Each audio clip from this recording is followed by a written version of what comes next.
What's going on, everyone? Nick from Comic Culture here. Time for another episode of Key Comic Flip Through. This time we have Eastman and Laird's TMNT issue number 4, continuing that run up to issue number 10. And I have my first print right here that I picked over in Huntsville at the Comic and Pop Culture Expo maybe a year or two ago. I also have my original NES cartridge right here as well. Some differences in the art on the cartridge versus the cover here, but obviously a heavy influence, so I think it's pretty cool. I was able to keep this around this entire time, and I eventually got the comic that inspired everything, right? So we're going to go through the story here, see what's going on. We're still in 1985 with this release right here. If you missed my previous few issues for issue 1, 2, and 3, you can check out the playlist, and I'll have it linked at the end of the video as well. But to do a quick recap, we actually have the Turtles living with April right now for quite some time. Splinter is still missing. Baxter Stockman unleashed all the Mauser units. They destroyed the sewer system, and Splinter has gone missing. We don't quite know where he went just yet, but we have our Turtles trying to figure things out, living with April right now, and this is just one of the random nights where they're, going around doing some exercises, things like that. We have Leo kind of recapping us real quick what's been going on, and the other guys are like, hey, let's go exercise tonight. Let's get out there and get moving, get our minds off of things, and he goes ahead and joins them with that. We have a little bit of a training montage going on right here. They're jumping from building to building, kind of setting up some of the techniques they're going to use later on in this issue, but they're jumping around, kind of showing off, things like that. Just beautiful display of their artistic abilities and storytelling, because, they land, they take a 5-minute break right here, and very slowly you get to see all these like shadowy figures starting to appear. We get the Blade, we get some silhouettes, we have even more, a little bit zoomed out shot right here, showcasing that, they're about to be ambushed, and they figure it out just in time, and we get this amazing splash page right here with all these different foot soldiers jumping in and taking on our Turtles, and they do that little circle formation to defend themselves and take on this force. And the Foot Clan in this moment right here, they think the Shredder is dead. Everybody thinks that he's dead. That was changed later on, but the Foot are on this revenge mission. They actually found the Turtles, and that's exactly what they're going to do right here, is try to take them out. We get a lot of cool showcase of powers in here. We got Leonardo taking on some of the clan members. It's bouncing back and forth, kicking them off buildings. We get Michelangelo dodging some attacks and hitting some people with his nunchucks. Of course, they got their silly banter going on during the entire time, and it's just a really cool little montage here. Great fights, just to kind of get you primed for the rest of this issue. Really cool perspective here. We get this foot soldier throwing those stars over at Donatello, and then you can see after he throws his bow, or his staff as it's alluded to here, you get to see that close-up of those stars. So just really cool things like that happening inside this issue.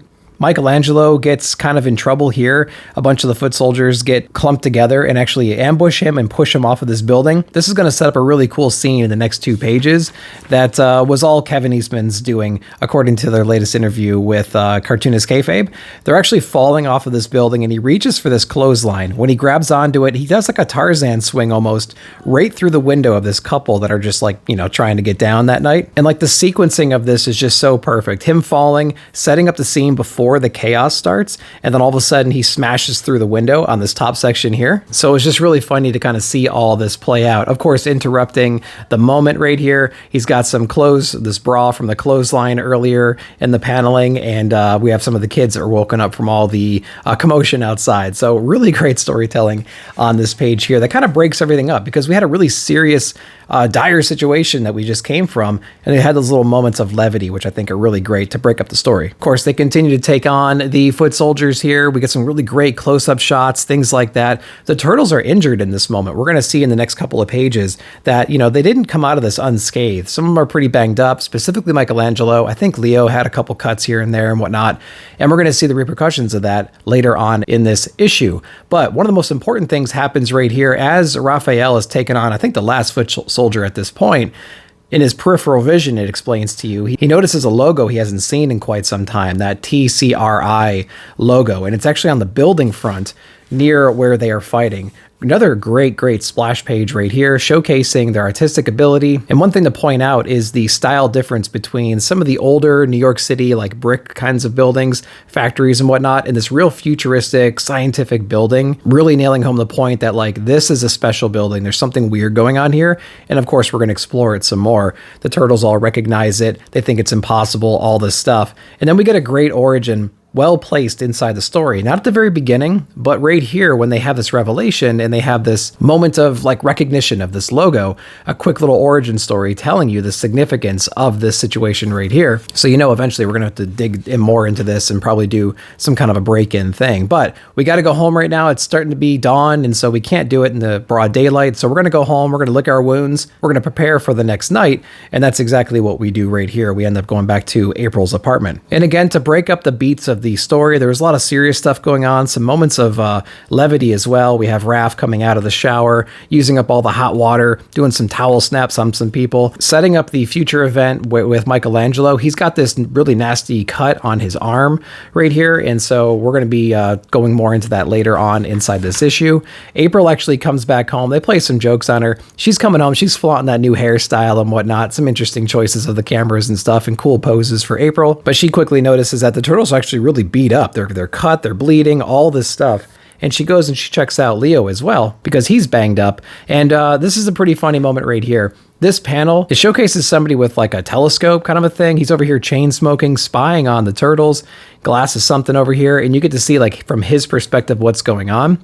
This character in this moment right here is never followed up on. Eastman and Laird had plans for this character at one point, but they never followed up on it. So it's kind of like a mysterious moment as of right now. We don't quite know what's going on there, and I thought that was pretty funny for them to remember and to admit that they just didn't follow up on it. So that was pretty interesting. But I want to show you this panel down here too. So they're going through this thing. They're showing April like, hey, we found this logo on a building that matches the canister that made us who we are today. And as this guy's looking through his telescope, he sees this kind of a shot right here where it's like, oh yeah, we're gonna show you this. Don, go get the case and we'll show her what we're talking about. And so here's all these characters talking. We have this panel break right here, so to speak. And then we have Donatello going into the other room to get the belongings. And I think that's a really cool little piece right here. Just another interesting way to like break up the conversation and show movement in a space where otherwise you just have like a bunch of walls, right? So just another brilliant move from the team there. So we get our shot of the TCRI canister. They have it like in this glass case, and they're explaining to her, you know, this building has the same logo. We're going to go check it out tonight. And so we fast forward later that night. April wants to join them, but it's going to be pretty dangerous. And so they tell her to stay home. It's not really a good place for her. They don't know what to expect, things like that. This panel right here is really cool too. We get this shot of them down below looking up towards this building. There are other skyscrapers in here as well. And then we get to see one of the turtles from like an up shot, which is really cool. It's almost like you're from a sewer grate looking up or something like that. This is really ambitious and really cool to see. So they're trying to figure out how to get in there. There's no doors, there's no windows down below, no nothing. They can't really get in. So they go to an adjacent building. They actually break into that one and they start climbing up the stairs, and they're going to use some of those techniques they were practicing the other night with the grappling hooks and whatnot, trying to get over there. Now, what's really funny is we've seen this technique used a bunch before. Of course, this building is very scientific. It's very advanced, right? There's going to be some kind of security system there. They have a series of cameras all set up. So they do the old thing where they take a picture of where the camera is pointing to, and they have some kind of an arm to connect it to the outside of the camera, and it's going to show whatever the camera was looking at before. So the security guard is like none the wiser. So they blame a bunch of pigeons, right? He takes pictures of them, puts it on a picture, puts it in front of the camera, and so now we have this static image instead of the camera feed. So the security guards, don't know what's going on. And then they continue to bust through.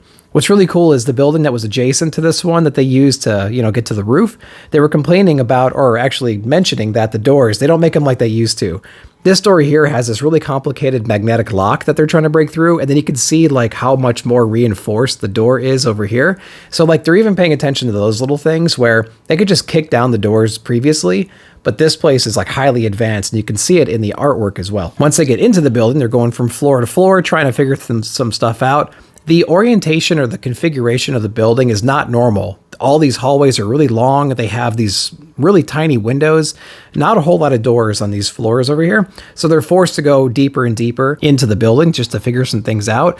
Then they come across this really unusual floor where there's like a reception area, there's some seating and a waiting room, there's a receptionist desk, and they find it really odd that this is in here because it completely breaks the pattern that they've seen so far within this building. They come across some ID, something like that, amongst all this other chaos on the receptionist desk. Then they hear some people coming, so they jump jump into action right here, and they go hide. This is very reminiscent of the movie as well, where they're like hiding behind chairs and jumping on the lights and whatnot, and they overhear this conversation of these two, presumably humans, wanting to go home. They're ready to get out of here. It's been so long since they've been there, and they can't wait to return to their home world, which is really weird. So it probably sets off all these kinds of alarms for the turtles that we're going to be exploring a little bit more. So they continue their search right here. They're going around. All these doors seem to be locked, but they keep trying them, and they remember they have their key card, and as they start hearing some more people coming, there's nowhere to go. This hallway is really long.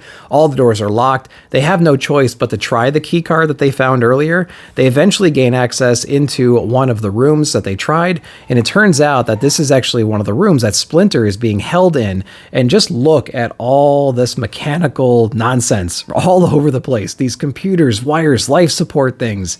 We have this canister, whatever, that Splinter is being held in right now in some kind of suspended animation, and they are so relieved to see their master, but they are really confused about, like, how is he? Is he alive? What's going on?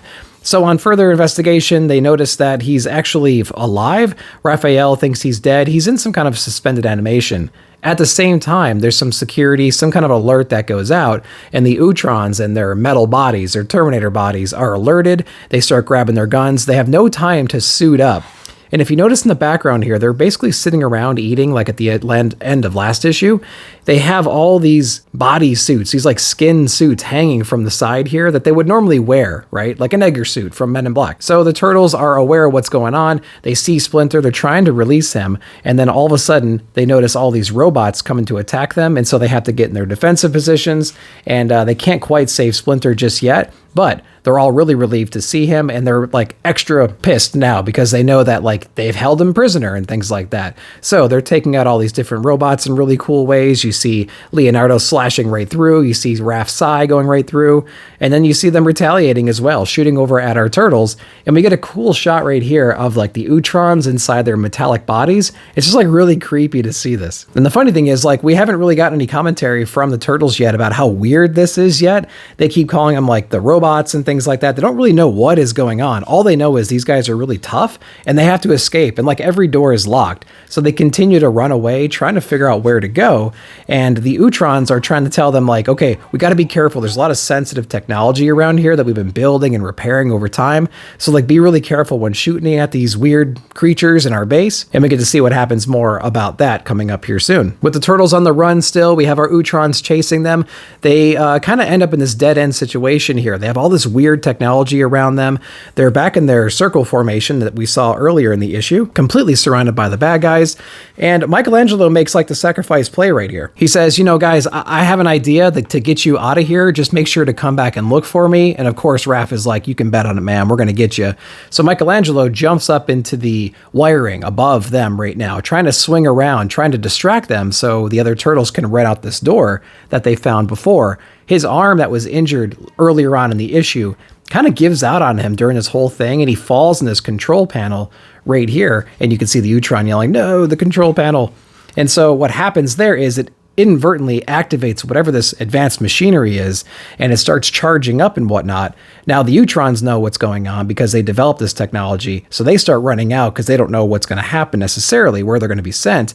But then all of a sudden, all the turtles get sucked up in this tractor beam. Michelangelo joins them by jumping in, and you can see that they get kind of like evaporated out into wherever, right? And it says to be continued with like the Utrons laying around, kind of in disbelief. So we do get to pick up with them later on inside the pages of Fugitoid. I have covered Fugitoid already, so you get to see what happens with the turtles. It's a little bit of a cool crossover, so you can see how that all wraps up together. It is really interesting. Of course, we get our t-shirt iron-ons. We have our limited edition buttons right here that you can send away for. And of course, we get a cool little pin-up page at the back as well. Let's take a peek at that double page spread at the end here. Really, really cool stuff. Obviously, again, being the inspiration for the NES cartridge as well. Really cool book. I'm loving this one. I hope you guys are enjoying this walkthrough through TMNT's Mirage run. Let me know if you are down below in the comments. Of course, while you're down there, like, subscribe, share, hit that bell notification to be alerted whenever I put out new videos. Thank you again for watching. We'll see you in the comments.